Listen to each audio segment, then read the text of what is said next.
Okay, let's look at the homework 2.1, 2.2, number 10. All right, so you have a function given here. Then we want to find the equation of the tangent line. So let's try that. All right, so first I'm going to rewrite this so that we can take the derivative a little bit more easily. So this is same thing as x to the, all right, so since x is sitting on the bottom, which indicates that you have to have a negative power, right? So there's a square there, so it's 2. All right, then cube root is 1/3, so it's going to be negative 2/3, right? Minus x is minus x, so we have that, right? Then we can take the derivative. So if you take the derivative of that, maybe I can just take the derivative here. Derivative of f prime of x is going to be equal to, right, put negative 2/3 in front, x, subtract 1 from the power, so it's negative 5/3, right? Derivative of negative x is negative 1, right? So in order to find the equation of a line, we need to have two things. One, we need a point, all right?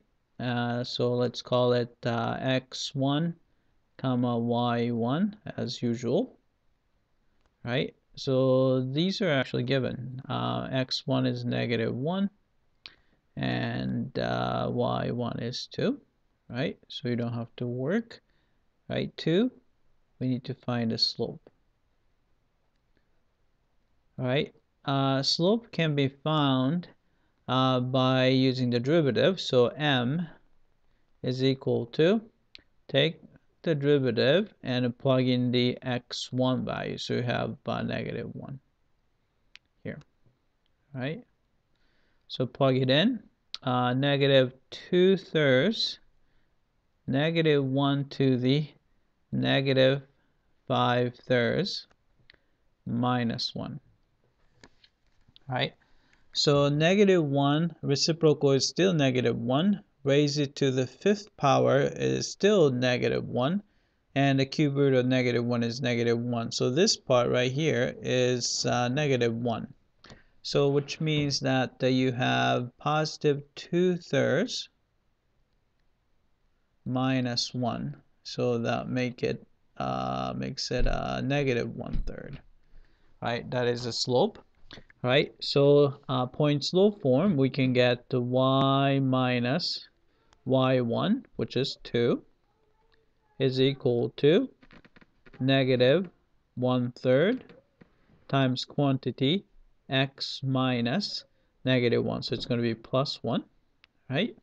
I'm going to go ahead and multiply out, right? So it's going to be negative 1/3 times x.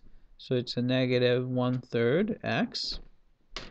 And negative 1/3 times 1 is negative 1/3, right? To isolate y, I'm going to add 2 because I have to get rid of that negative 2. So you get y is equal to, right, negative 1/3 x, right? 2 is 6/3, so it's going to be positive 5/3. Right, so let's type that in. Right, so it's negative 1/3 x plus 5/3. Right, so we have that, and let's see. Use the graphing utility to graph the function and the tangent line. So let's do that. I'm going to use GeoGebra, right? So first we're going to type in the function, right? Y is equal to x to the negative 2/3, right?